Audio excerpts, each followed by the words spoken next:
Om Swastiastu. Selamat pagi anak-anak. Bagaimana kabarnya hari ini? Mudah-mudahan anak-anak sehat. Ya, kalau anak-anak sudah mematuhi protokol kesehatan, Ibu yakin anak-anak pasti sehat.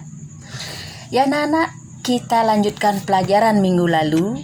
Nah, kita lanjutkan nomor B sekarang, yaitu prinsip persatuan dalam keberagaman suku, bahasa, agama, ras, dan antar golongan.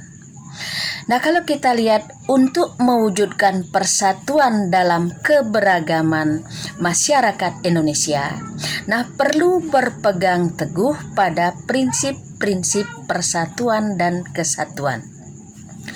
Kalau kita lihat prinsip-prinsip persatuan dan kesatuan tersebut adalah nomor 1, prinsip persatuan pembangunan untuk mewujudkan cita-cita reformasi.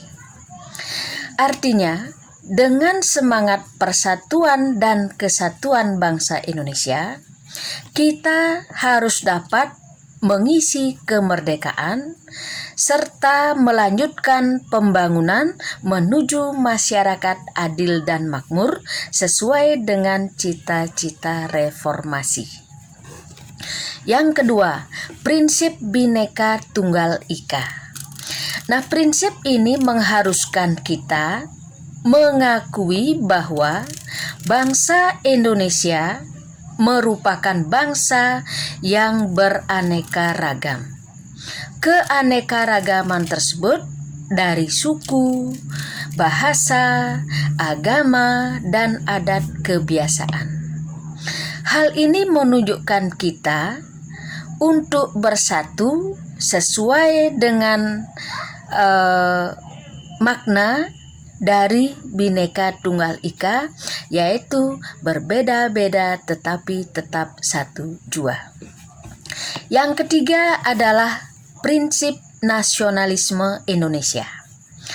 Nasionalisme merupakan paham yang mencintai tanah air. Adanya kesiapsiagaan dari warga negara untuk membela tanah airnya. Kita mencintai bangsa kita, namun tidak berarti kita mengagung-agungkan bangsa sendiri. Nasionalisme Indonesia tidak berarti bahwa kita merasa lebih unggul daripada bangsa yang lain. Kita tidak ingin memaksakan kehendak kepada bangsa lain, sebab pandangan seperti itu, nah ini bisa mencelakai kita sendiri. Selain tidak realistis, sikap seperti itu juga bertentangan dengan sila pertama dan sila kedua. Yang keempat, prinsip kebebasan yang bertanggung jawab. Nah, manusia Indonesia adalah makhluk ciptaan Tuhan Yang Maha Esa, yang memiliki kebebasan dan tanggung jawab tertentu terhadap dirinya, terhadap sesamanya, dan dalam hubungannya dengan Tuhan Yang Maha Esa. Setiap warga negara memiliki kebebasan untuk melakukan sesuatu, tetapi bukan kebebasan yang kebablasan, namun kebebasan yang akan dipertanggungjawabkan di hadapan Tuhan Yang Maha Esa kepada sesama manusia serta bangsa dan negara. Nah, kemudian yang kelima adalah prinsip wawasan Nusantara.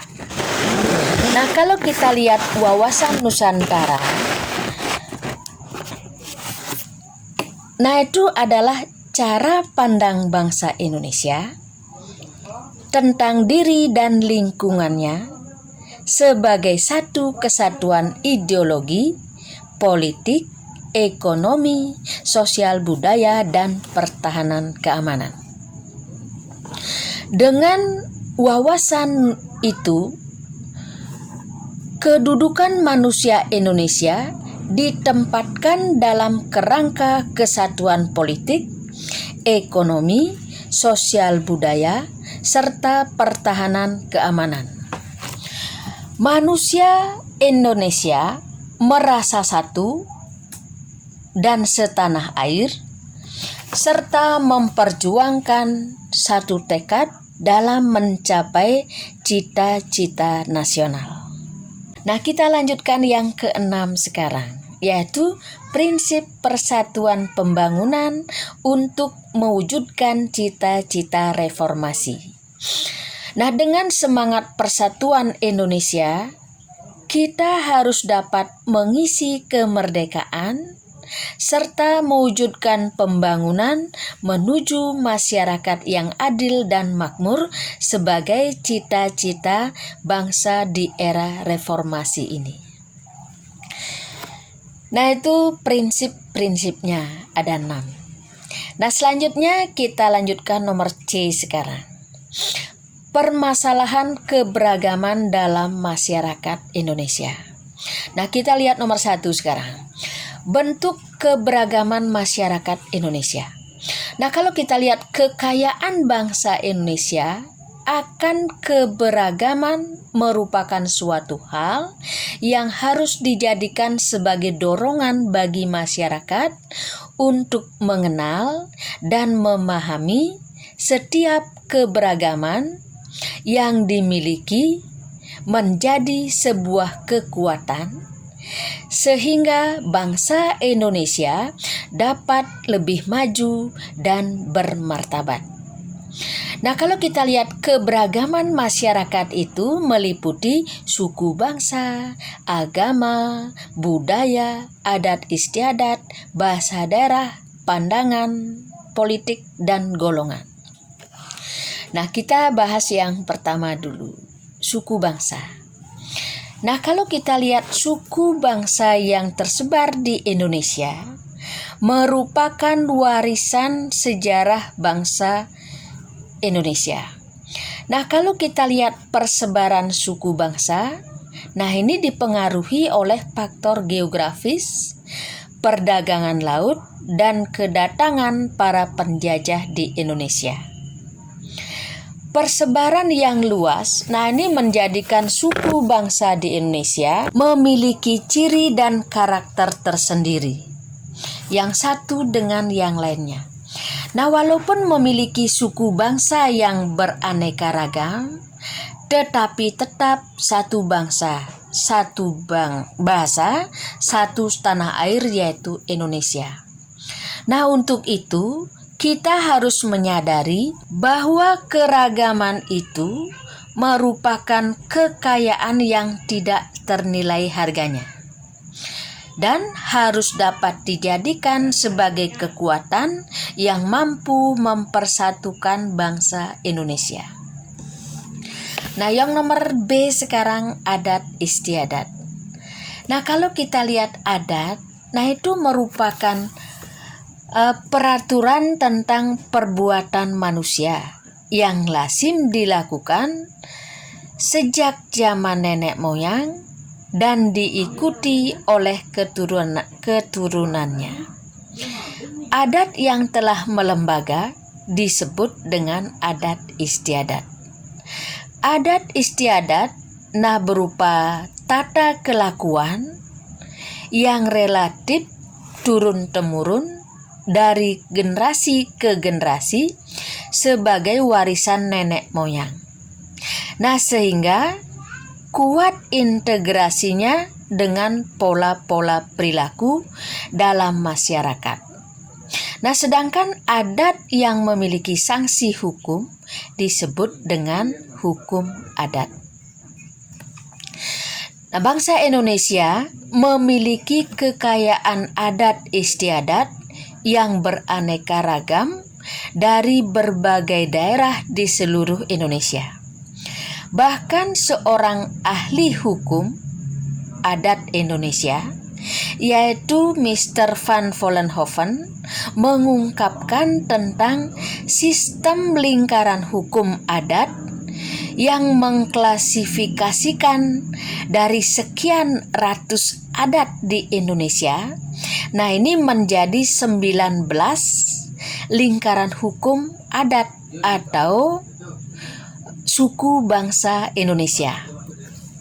Nah, yang 19 tersebut, yang pertama adalah Aceh, yang kedua adalah Minangkabau, yang ketiga adalah Gayo, Alas, Batak, yang keempat adalah Sumatera Selatan, yang kelima adalah Melayu, yang keenam Bangka dan Belitung, yang ketujuh Kalimantan, yang kedelapan Minahasa, yang kesembilan Gorontalo, yang 10 Toraja, yang 11 Sulawesi Selatan, kemudian 12 Ternate, 13 Ambon, 14 Timor, 15 Irian Jaya, 16 Bali dan Lombok, 17 Jawa, 18 Yogyakarta, 19 Jawa Barat. Nah, untuk hari ini itu saja dulu anak-anak. Minggu depan kita lanjutkan. Nah, lagi sebentar Ibu berikan tugas. Nah, anak-anak kerjakan. Nah, karena ini banyak bermasalah dengan IT, anak-anak silahkan saja nanti ngirimnya di WA group ya. Di WA group dari kelas A misalkan sampai kelas I. Nah, silahkan anak-anak kirim di grupnya. Nah, itu saja anak-anak untuk hari ini. Ibu akhiri dengan Prama Santi. Om Santi Santi Santi Om.